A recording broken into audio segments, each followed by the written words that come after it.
बिस्मिल्लाहिर्रहमानिर्रहीम। रब्बी इश्रह ली सदरी व यस्सिर ली अमरी वहलुल उक़्दतम मिन लिसानी यफ़क़हू क़ौली रब्बी ज़िदनी इल्मा। I hope students you are all fine and enjoying good health. Today we are going to discuss loudness of sound and sound intensity level, and you know that we are on chapter number 11, that is sound. Ji loudness of sound. Characteristics of sound में हमारे पास सबसे पहले है कि loudness होती क्या है. Loudness is the characteristics of a sound by which loudness and faint sound can be distinguished. यानी ऐसा तरीका जिसके ज़रिए से आप किसी भी साउंड के मध्यम होने के या उसके तेज़ होने के, उसकी ऊंची या मध्यम होने का अंदाज़ा लगाते हैं, आपके पास लाउडनेस कहलाती है. ठीक है, जैसे कि अगर आप किसी फ्रेंड से बात कर रहे हैं या आप आपस में करीब करीब बैठ के बात कर रहे हैं तो आप फेंट वॉल्यूम में, आप फेंट लाउडनेस में बात करेंगे, आप मध्यम आवाज़ में बात करेंगे. लेकिन अगर आप किसी पब्लिक एड्रेस में खड़े हैं, पब्लिक गैदरिंग में खड़े हैं, तो आपको ऊंची आवाज़ में बात करना पड़ेगी. तो that will be the loudness of sound, कि आवाज़ का तेज़ या मध्यम होना according to area in which you are speaking. This is known as loudness. आगे लाउडनेस जो है वो आपके पास डिफरेंट फैक्टर्स पे डिपेंड करती है, जिसमें आपके पास एम्पलीट्यूड ऑफ वाइब्रेटिंग बॉडी है, area of the vibrating body है, distance from the vibrating body है, पिच है, क्वालिटी है और इंटेंसिटी है. तो सबसे पहले हम बात करते हैं जो हमारे पास है amplitude of the vibrating body. The loudness of the sound varies directly with the amplitude of the vibrating body.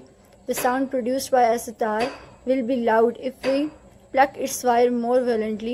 Similarly, when we beat a drum forcefully, the amplitude its membrane increases and hear a loud sound. कह रहे हैं कि जो आपके पास amplitude of vibrating body होता है वो डायरेक्टली प्रोपोर्शनल होता है लाउडनेस के. जितना ज़्यादा बॉडी का एम्पलीट्यूड होगा उतनी ज़्यादा उसकी लाउडनेस होगी. सिंपली आप कह सकते हैं, जैसे आपके पास एग्जांपल दी हुई है कि अगर आप सितार है, आपके पास गिटार है, तो आप अगर उसके साथ जो आपके पास वायर्स हैं उसको आप तेज़ी से पिक करते हो या उनको तेज़ी से प्लग करते हो, तो एज अ रिज़ल्ट क्या हो जाएगा, आपके पास आवाज़ तेज़ प्रोड्यूस होगी. और अगर आप उनको आहिस्ता से खींचते हो, आहिस्ता से उनको प्लग करते हो, तो आपके पास आवाज़ जो है वो आहिस्ता जो सामने आएगी. सिमिलरली अगर आप एक ड्रम की एग्जांपल ले लें, सबसे आसान एग्जांपल है, तो ड्रम की एग्जांपल से क्या होगा, आपके पास अगर आप ड्रम को बहुत तेज़ी से बीट करते हैं तो आपको तेज़ आवाज़ सुनाई देगी. अगर आप ड्रम को आहिस्ता से करते हैं तो आपको आहिस्ता से ही आवाज़ सुनाई देगी. सेकंड आपके पास है area of the vibrating body. बिल्कुल इसी तरीके से जिस तरीके से एम्पलीट्यूड के आपके पास लाउडनेस डायरेक्टली प्रोपोर्शनल थी, एरिया की भी डायरेक्टली प्रोपोर्शनल होगी. जितना ज़्यादा आपके पास एरिया होगा उतनी ही ज़्यादा तेज़ साउंड प्रोड्यूस होगी. जितना कम एरिया होगा उतनी ही आपके पास कम साउंड प्रोड्यूस होगी. अंडरस्टैंड. बिल्कुल इसी तरीके से आप देखें, आपके पास एग्जांपल दी हुई है कि for example sound produced by a large drum is louder than that will be small one because of large vibrating area. जितना ज़्यादा आपके पास वाइब्रेटिंग एरिया होगा बॉडी का उतनी ही ज़्यादा आपके पास साउंड प्रोड्यूस होगी. जैसे इस एग्जांपल में आपको बताया है कि आपके पास एक बड़े ड्रम को बीट करने से जिसका एरिया ज़्यादा है, ज़्यादा लाउड साउंड प्रोड्यूस होगी as compare to smaller one जिसका एरिया आपके पास स्मॉल है. If we strike a tuning fork on a rubber pad, a feeble sound will be heard. आपने ट्यूनिंग फॉर्क चैप्टर में पढ़ा है, बार बार आपने जिक्र सुना है कि आपके पास जो ट्यूनिंग फॉर्क होता है, अगर ट्यूनिंग फॉर्क को आप किसी भी चीज़ से बीट करेंगे तो आपके पास मध्यम सी आवाज़ प्रोड्यूस होगी, क्योंकि ट्यूनिंग फॉर्क का जो एरिया है वो कम है. अंडरस्टैंड. अच्छा, is place vertically on the surface of the bench we hear a louder sound. अगर आप उसको किसी हैमर से बीट करते हो तो हैमर का एरिया कम है, तो आपके पास ट्यूनिंग फॉर्क के अंदर जो आवाज़ प्रोड्यूस होगी वो कम प्रोड्यूस होगी, साउंड की जो लाउडनेस होगी वो कम होगी. लेकिन अगर आप इसी को क्या करते हैं कि आप यूज़ करते हैं कि आप ट्यूनिंग फॉर्क को यूज़ करते हैं किसी बेंच के ऊपर, आपके पास एक लोहे का आयरन का बेंच पड़ा हुआ है, और आप ट्यूनिंग फॉर्क को ज़ोर से उसके ऊपर बीट करते हैं तो आपके पास जो as a result sound produce होगी वो ज़्यादा होगी. ठीक है, तो इस तरीके से आप कह सकते हैं कि आपके पास जो लाउडनेस ऑफ साउंड है that will be directly proportional to amplitude of the vibrating body and area of the vibrating body. आगे आपके पास आ जाता है distance from the vibrating body. आप अंदाज़ा लगा सकते हैं कि distance from the vibrating body, loudness जो है साउंड की डिपेंड करती है डिस्टेंस पे. जितने ज़्यादा आप डिस्टेंस पे खड़े होंगे उतनी ही आपको आवाज़ कम सुनाई देगी. जितना ज़्यादा आप करीब खड़े होंगे आपको उतनी ही ज़्यादा आवाज़ ज़्यादा सुनाई देगी. ठीक है।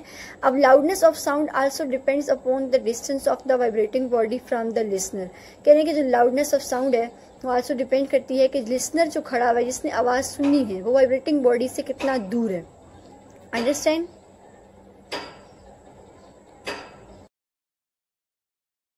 लिसनर आपके पास, जो लिसनर आपके पास खड़ा हुआ है वो वाइब्रेटिंग बॉडी से कितना दूर खड़ा हुआ है, ठीक है। तो अब आपके पास क्या है कि it is caused by decrease in amplitude due to increase in distance. जितना ज़्यादा डिस्टेंस आपके पास इंक्रीज कर जाएगा उतना ही आपके पास एम्पलीट्यूड क्या कर जाएगा, डिक्रीज कर जाएगा।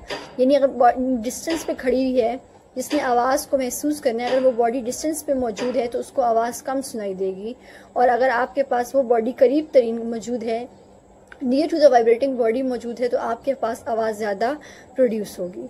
अंडरस्टैंड? अब ये क्या कहता है कि loudness also depends upon the physical condition of the, इसमें क्वेश्चन बन सकता है आपके पास इस पैराग्राफ पे कि how loudness of the body depends upon the physical condition of the ears of the listener, ठीक है।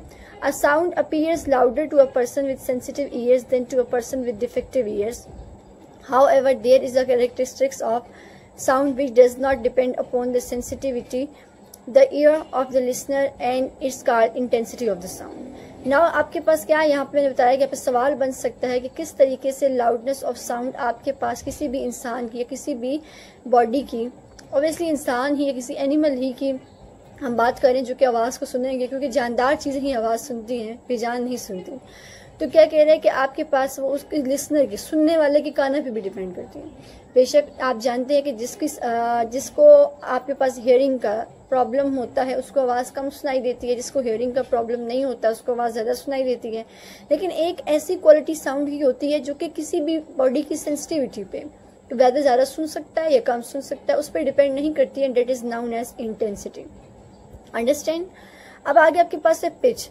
Pitch is the characteristic of sound which can distinguish between a shrill and a grave sound. आप मर्द और औरत की आवाज़ यानी पतली और भारी आवाज़ का जो अंदाज़ा लगाते हैं वो उसकी पिच से अंदाज़ा लगाते हैं। अंडरस्टैंड? मर्दों की जो आवाज़ होती है वो ग्रेव होती है, भारी होती है, और जो श्रिल होती है यानी पतली, चिंघाड़ने वाली, चीखने वाली जो आवाज़ होती है, जिसमें बच्चों की होती है या औरतों की होती है। तो आप ऐसा कैरेक्टरिस्टिक्स इसके ज़रिए से आप श्रिल और ग्रेव साउंड यानी भारी और आप चीखने वाली आवाज़ या आप पतली आवाज़ के अंदर जो अंदाज़ा लगाते हैं वो आपके पास पिच कहलाती है। It depends upon the frequency. A higher pitch means a higher frequency. अब आपके पास जो पिच है वो किसी भी बॉडी की, किसी भी लाउडनेस ऑफ साउंड की जो पिच है वो डायरेक्टली प्रोपोर्शनल है आपके पास फ्रीक्वेंसी के। अगर किसी बॉडी की फ्रीक्वेंसी हाई है तो उसकी पिच भी हाई होगी, अगर किसी बॉडी की फ्रीक्वेंसी लो है तो उसकी पिच भी लो होगी। Understand the frequency of the voice of the ladies and the children is higher than that of the men. जो फ्रीक्वेंसी मर्द और बच्चों और औरतों की आवाज़ की होती है वो ज़्यादा होती है एज़ कम्पेयर टू मैन। तो इनकी जो आवाज़ें होती हैं वो श्रिल होती हैं, और मर्दों की जो फ्रीक्वेंसी है, उनकी जो वॉइस की फ्रीक्वेंसी है वो कम होती है। डेट्स वाई हम क्या कह सकते हैं कि मर्दों की आवाज़ें क्या होती हैं आपके पास, ग्रेव होती हैं। अंडरस्टैंड? अब नेक्स्ट आपके पास है quality. The characteristics of sound by which we can distinguish between two sounds of same loudness and pitch is called quality. अब आपके पास दो सेम तरह की आवाज़ें आती हैं, ठीक है, दो सेम तरह की मिलती जुलती आवाज़ें आती हैं, लेकिन फिर भी आप उनके अंदर डिफरेंस को जज कर लेते हो कि ये वेदर मेरे फ्रेंड की आवाज़ है और ये किसी और की आवाज़ है। तो ये जो है आपके पास, ये जो क्वालिटी कहलाती है, ठीक है। जैसे आप पियानो की, सितार की या गिटार की, तीनों की आवाज़ें सेम होती हैं, ठीक है, लेकिन आप फ़र्क कहाँ पे आता है, क्वालिटी के अंदर फ़र्क आता है, ठीक है। देख लें अगर आप गौर से, ट्यूनिंग फॉर्क को वाइब्रेट करने से आपके पास इस तरह की वेव फॉर्म बनेगी। फ्लूट को यानी बांसुरी को बजाने से आपके पास इस तरह की सामने आएगा, वेव पैटर्न सामने आएगा, और आपके पास क्लैरिनेट को बजाने से आपके पास इस तरह का। अब तीनों का पर्पस क्या है, सेम है, तीनों को सेम आप या कह रहे हैं कि फ्रीक्वेंसी, तीनों को सेम पिच, तीनों को सेम तरीके से बीट किया जा रहा है, सेम तरीके से साउंड प्रोड्यूस की जा रही है, लेकिन फ़र्क कहाँ पे आ रहा है, इनकी क्वालिटी के अंदर फ़र्क आ रहा है। अंडरस्टैंड? आपके पास साइड पर ब्लॉक दिए हुए, ये बहुत आसान है, इनको सिर्फ एक दफ़ा पढ़ने की ज़रूरत है। अगर आपको फिर भी समझ नहीं आती तो आप नेक्स्ट लेक्चर मुझे बता दीजिएगा, मैं आपको समझा दूंगी। You have to just read them, they are such an easy. आपके पास जो है वो है इंटेंसिटी। जैसे कि हमने पहले भी जिक्र किया है कि आपके पास तमाम की तमाम जो लाउडनेस ऑफ साउंड की क्वालिटीज़ होती हैं, फैक्टर्स होते हैं, वो ईयर की सेंसिटिविटी पे डिपेंड करते हैं, सिर्फ एक को छोड़कर। वो कौन सी थी? इंटेंसिटी थी। इंटेंसिटी आप सुनते हैं इंटेंसिटी ऑफ लाइट, तो intensity of heat. Intensity means शिद्दत, ठीक है। इंटेंसिटी मीन इफेक्टिवनेस यानी शिद्दत। आपको क्या कहते हैं? Sound energy passing per second through a unit area held perpendicular to the direction of propagation of a sound wave is called intensity of a sound. यानी आपके पास साउंड एनर्जी का किसी यूनिट एरिया से पर सेकंड के अंदर पास करके जाना इस तरीके से कि उसकी जो डायरेक्शन हो वो परपेंडिकुलर हो, the direction of the propagation of the sound, that is known as intensity of the sound. Understand? अब intensity is a physical quantity and can be measured accurately. The unit of intensity of the sound is watt per square meter. यानी आपके पास ये physical quantity है और आप इसको easily major कर सकते हैं। यूनिट क्या है इसका? वाट पर मीटर स्क्वायर है। यहाँ से आपने इसकी डेफिनेशन करनी है और डेफिनेशन के साथ आपने इसका यूनिट करना है। फिर आपके पास है कि आपके पास साउंड और इंटेंसिटी, साउंड इंटेंसिटी लेवल। आपके पास अक्सर ये क्वेश्चन आता है कि derive a relationship between what is relationship between loudness and intensity of the sound level. तो ये आप उसके अंदर इसी डेरिवेशन को करते हैं, इसी टॉपिक को लिखते हैं। The human ear depends upon the intensities ranging from 10⁻⁻12 watt per metre square to more than 1 watt per metre square it is loud enough to be painful. कह रहे हैं कि इंसान की जो कान की रेंज है वो 10⁻⁻12 watt per metre square to 1 watt per metre square के दरमियान रेंज करती है, लेकिन ये भी इंसानी कान के लिए दर्दनाक होती है, यानी इंसानी कान में अच्छा खासा पेन क्रिएट कर सकती है। यानी इंसानी कान के लिए ये आवाज़ बहुत ज़्यादा तेज़ होती है। अच्छा, the बेयरली Audible and faintest intensity of the sound is 10⁻⁻12 that is taken reference intensity. कह रहे हैं कि सबसे जो मध्यम आवाज़ जो इंसानी कान सुन सकता है वो 10⁻⁻12 वाट पर मीटर स्क्वायर है, और सबसे ऊंची आवाज़ जो कि इंसानी कान सुन सकता है वो 1 वाट पर मीटर स्क्वायर है, ठीक है। तो हम जो रेफरेंस लेते हैं वो 10⁻⁻12 वाट पर मीटर स्क्वायर लेते हैं, उसको हमेशा हम रेफरेंस के तौर पे लेते हैं। तो ये हमारे पास क्या होती है? इसको हम क्या कहते हैं? ज़ीरो बेल कहते हैं। अंडरस्टैंड? यहाँ से आपके पास डेफिनेशन निकलती है, ये आप कह सकते हैं यहाँ से आपके पास डेफिनेशन निकलती है, जो ये आपके पास ज़ीरो बेल कहलाती है। और इसका नेम क्यों रखा गया था बेल के नाम से? कि Alexander Graham Bell, understand, scientist था, उसके नाम पे इसका नाम रखा गया था। The loudness of a sound depends not only intensity of a sound but also on the physical conditions of the ear. The human ear is more sensitive to some frequencies than the other ear. अब ये कह रहे हैं कि बेशक जो intensity है वो तो इंसानी कान की सेंसिटिविटी पर डिपेंड नहीं करती, लेकिन आपके पास जो लाउडनेस है वो डिपेंड करती है। यानी इंसानी कान को ऊंचा या मध्यम सुनाई देना, यानी श्रेल या ग्रेव सुनाई देना, उसके कान की कंडीशन पे डिपेंड करता है कि वेदर इट इज़ सेंसिटिव और नॉट। अगर उसके कान के अंदर कोई फॉल्ट है तो उसको आवाज़ लाउड सुनाई नहीं देगी, और अगर उसके कान के अंदर कोई इफेक्ट नहीं है, कोई फ़र्क नहीं है, कोई डिफेक्ट नहीं है, तो उसको उसकी आवाज़ मध्यम सुनाई नहीं देगी बल्कि लाउड ही सुनाई देगी।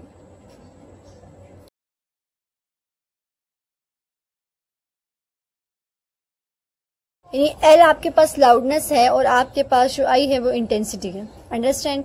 तो हमने रिलेशनशिप डिराइव करना है between loudness of sound and intensity of the sound. तो L is directly proportional to log I, यानी आपके पास जो लाउडनेस ऑफ साउंड है वो डायरेक्टली प्रोपोर्शनल है लॉग ऑफ इंटेंसिटी के। अंडरस्टैंड? अब हम डायरेक्टली प्रोपोर्शनल का साइन खत्म करेंगे तो हमारे पास क्या हो जाएगा? के लॉग आई हो जाएगा हमारे पास, ठीक है।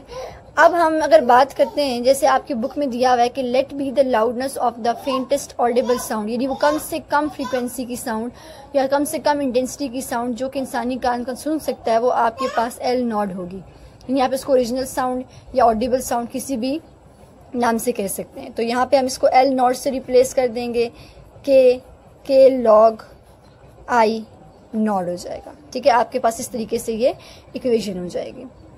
अंडरस्टैंड? अब आपके पास क्या हो जाएगा कि आपके पास ये इक्वेशन 1 है और ये इक्वेशन 2 है। अगर आप सब्ट्रैक्ट कर दें इक्वेशन 2 में से इक्वेशन 1 में से इक्वेशन 2 को, ठीक है, तो हमारे पास क्या आ जाएगा? L minus L naught is equal to K log I minus K log I naught. तो हमारे पास ये क्या आ जाएगा, एल माइनस एल नॉट, और यहाँ से हमारे पास के जो है वो कॉमन निकल आएगा और अंदर हमारे पास आ जाएगा log I minus log I not. जैसे कि आप प्रॉपर्टी जानते हैं कि इस तरीके से फॉर्म में हम लोग को डिवाइड की फॉर्म में भी लिख सकते हैं। अगर दो लॉग के दरमियान आपके पास नेगेटिव का साइन होता है तो आप उसको डिवीजन की फॉर्म में लिख सकते हैं। तो हमारे पास क्या आ जाएगा, log I over I naught.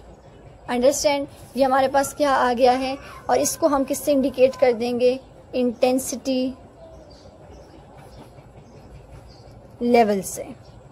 तो हमारे पास इंटेंसिटी लेवल किसके इक्वल आ गया है, K is equal to log I over I naught. ठीक है, अब आपके पास आगे जो दिया हुआ है आपकी बुक के ऊपर, अगर आप उसको देखें, द वैल्यू ऑफ के depends upon not only the unit of I and I not but also on the unit of intensity level. If the intensity of any unknown sound is 10 times greater than the intensity of I naught of faintest audible sound, then I is equal to 10 I naught। अब वो क्या कह रहे हैं कि आपके पास जो K की वैल्यू है वो ना सिर्फ आपके पास I और I नॉट की वैल्यूज़ पे डिपेंड करती है बल्कि आपके पास इंटेंसिटी लेवल पे भी डिपेंड करती है। जो मध्यम साउंड आपने यूज़ की है, अगर उसकी फ्रीक्वेंसी आपके पास है, उसका जो इंटेंसिटी लेवल है वो आपके पास 10 टाइम्स जो है वो ग्रेटर हो जाता है आई नॉट के, यानी आई जो है वो आपके पास यू कैन से कि अगर आई जो है वो आपके पास 10 आई नॉट हो जाता है, 10 आई नॉट हो जाता है, तो तब आपके पास वैल्यू चेंज हो जाएगी। अंडरस्टैंड, तब आपके पास वैल्यू क्या हो जाएगी, चेंज हो जाएगी। And the intensity level of such a sound is taken as unit called bel, और उसका जो यूनिट हो जाएगा अब आपके पास, वो हमारे पास क्या हो जाएगा, बेल हो जाएगा। यानी उसको आप किससे इंडिकेट करेंगे, बेल से इंडिकेट करेंगे। अंडरस्टैंड, आगे कह रहा है कि bel is a very large unit of intensity level of sound, generally the smaller unit is called decibel. आपके पास क्या है कि एक बहुत बड़ी यूनिट है, बेल जो है एक बहुत बड़ा यूनिट है, तो आपके पास जो डेसीबेल है वो एक स्मॉलर यूनिट है, तो इसलिए आप बेल की जगह पे डेसीबेल का यूनिट यूज़ करते हो। ठीक है, यानी आप बेल की जगह पे डेसीबेल को यूज़ करते हो, डी बी को यूज़ करते हो। ठीक है, इसकी जगह पे अब जो आपके पास डेसीबेल है वो क्या होता है, बेल के 10 टाइम्स होता है। बेल जो आपके पास डेसीबेल के 10 टाइम्स होते हैं, यानी आप कह सकते हैं कि आपके पास जो एक बेल होगा वो आपके पास 10 डेसीबेल के इक्वल होगा। अंडरस्टैंड, अब हम क्या कह सकते हैं कि हमारे पास इक्वेशन क्या बन जाएगी, intensity level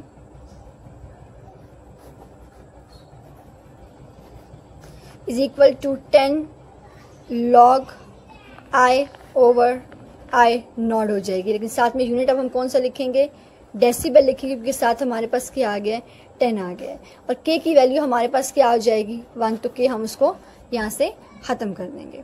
understand, and your diary will be topic loudness of sound plus sound intensity level. Your assessment will be you have to do example number 1 and make 10 MCQs by reading blocks. Take care. Allah Hafiz.